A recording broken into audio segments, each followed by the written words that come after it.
وَلِتَسْغَى إِلَيْهِ أَفْئِدَةُ الَّذِينَ لَا يُؤْمِنُونَ بِالْآخِرَةِ، تاکہ مائل ہو جائیں ان لوگوں کی ان چکنی چپڑی باتوں کی طرف ان لوگوں کے دل جو آخرت پر ایمان نہیں رکھتے، جو دنیا میں مشہوری چاہتے ہیں کہ پتہ لگے جن شیخ صاحب بڑے علم والے نے، حضرت جی کے روحانیت کے کیا کہنے.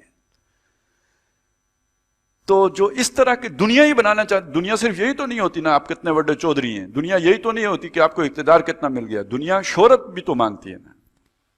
تو شہرت جیسے وہ فلم سٹار کو چاہیے ہوتی ہے، تو ایسے ہی کسی ٹیلی ویژن سٹار کو بھی چاہیے ہوتی ہے.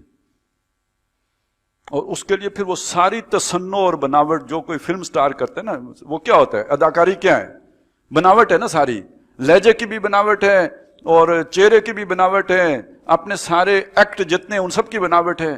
اگر وہی کام کوئی مدرس قرآن بھی کرنے لگنا شروع ہو جائے، وہی کوئی جو ہے نا وہ بیان کرنے والا کوئی فنکار کرنا شروع ہو جائے. ہمارے حافظ صاحب جن سے ہم نے قرآن مجید پڑھا نا، وہ کہتے ہیں مجھے ریڈیو، وہ ویسے بہت پڑھے لکھے آدمی تھے، پنجاب یونیورسٹی میں دینیات کے شعبے کے انچارج بھی رہے، حافظ احمد یار صاحب.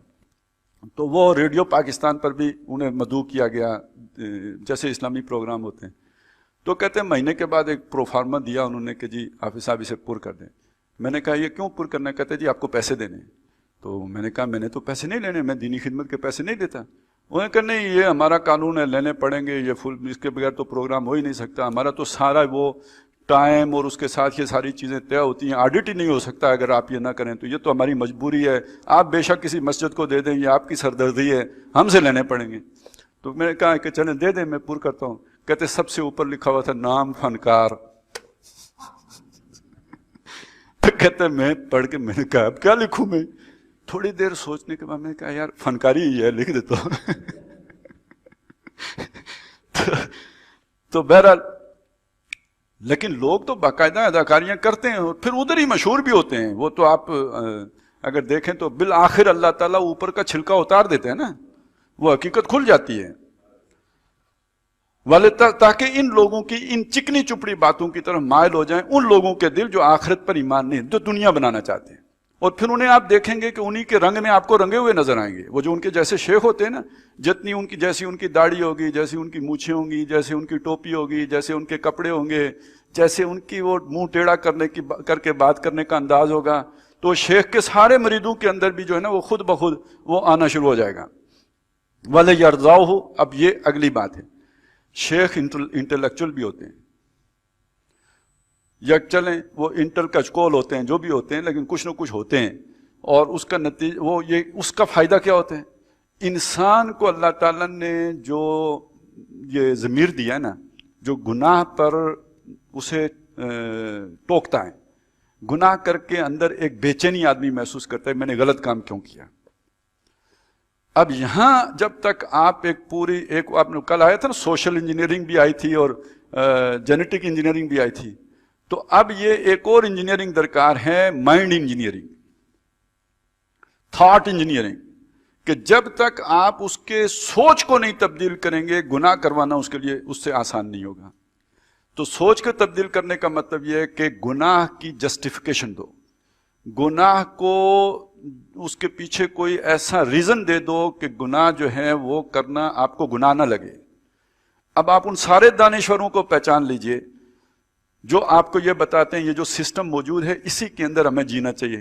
دلیل تو بڑی اچھی آئے گی کیونکہ بہت پیچھے وہی سے آ رہی ہے، غوث کتب ابدالم کی وہی یہاں آ رہی ہیں یہاں پہ. تو دلیل کیسے نہیں مضبوط ہوگی؟ دلیل علمی کیسے نہیں ہوگی؟ زخرف القول ہوگا تو علمی تو لگے گی. لیکن نتیجہ کیا نکلا ہے؟ یہ جو شیطانی نظام ہے، باطل نظام ہے، طاغوتی نظام ہے، اس کے ساتھ گزارا کرو. اگر نتیجہ یہ نکلا ہے تو پھر سمجھ لیں کہ دلیل کدھر سے آئی ہوگی. اسی طرح بے پردگی ہے. تو پردہ تو حضور کے دور کے لیے تھا نا جو قرآن میں حکم آیا ہے، ہمارے دور کے لیے تو نہیں ہے. کیسی بہترین دلیل ہے. تو سوچیں نا کدھر سے آئی ہوگی. جس نے یہ دلیل قبول کر لی، جسے آخرت کا ڈر ہوگا، وہ تو اس دلیل سے ڈر جائے گا کہ اللہ کا حکم چھوڑ دوں. لیکن جو دنیا بنانا چاہتا ہے اس کے لیے یہ دلیل تو بہت کارگر دلیل ہے. اب اس کا ضمیر اسے کچو کے نہیں لگائے گا. اسی قسم کی شے یہ اسلامی بینکنگ بھی ہے. ایک آدمی کو آپ نے حدیثیں سنائی کہ سود کتنا بڑا جرم ہے، کتنا بڑا جرم ہے، اس کے 70 حصے کرو، سب سے چھوٹا حصہ یہ ہے کہ ماں سے بدکاری کرے، کانپ جائے گا یا نہیں؟ یہ سارا آپ نے سنایا. اب اس کے بعد اسے معلوم ہوا کہ اصل میں یہ بات تو حبیب بینک کے لیے تھی. میں اگر اس کے پڑوس میں واقع دوسرے میزان بینک میں چلا جاتا ہوں تو یہ نہیں ہوگا. تو آپ کی وہ ساری حدیثیں میزان بینک کی مارکیٹنگ ہو جائے گی. اس سے زیادہ آپ نے کوئی نیکی امر بالمعروف نہیں کیا ہے. آپ کا ٹوٹل امر بالمعروف اسلامی بینکنگ کی مارکیٹنگ شمار ہو جائے گی. ایک بندہ ادھر سے پیسے نکالے گا، ادھر ڈال دے گا. تو آپ سمجھیے نا یہ کیا کیا شیطان کھیل کھیلے گا. یہ ہفتے کے دن مچھلیاں پکڑنے کا طریقہ ہے. جب تک آپ اگر مچھلیاں ڈائریکٹ پکڑ لیتے ہیں ہفتے کے دن تو آپ ڈریں گے، آپ گھبرائیں گے، آپ استغفار تو کم از کم کریں گے کہ اللہ غلطی ہو گئی. جب مفتی صاحب نے آپ کو ہفتے کے دن مچھلی پکڑنے کا اسلامی طریقہ بتا دیا، اس کے بعد آپ تو مطمئن ہو گئے. اب کیوں آپ ڈریں گے؟ آپ تو مچھلی ہنیم مریا کھائیں گے. والے یرضاؤہ، اس کو یہاں کا تاکہ وہ راضی بھی ہو جائیں اس گناہ کے کام پر. نہیں تو گناہ کے کام پر انسان کی طبیعت راضی نہیں ہو سکتی. اس کا ایٹیچیوڈ ہی بدل دیں.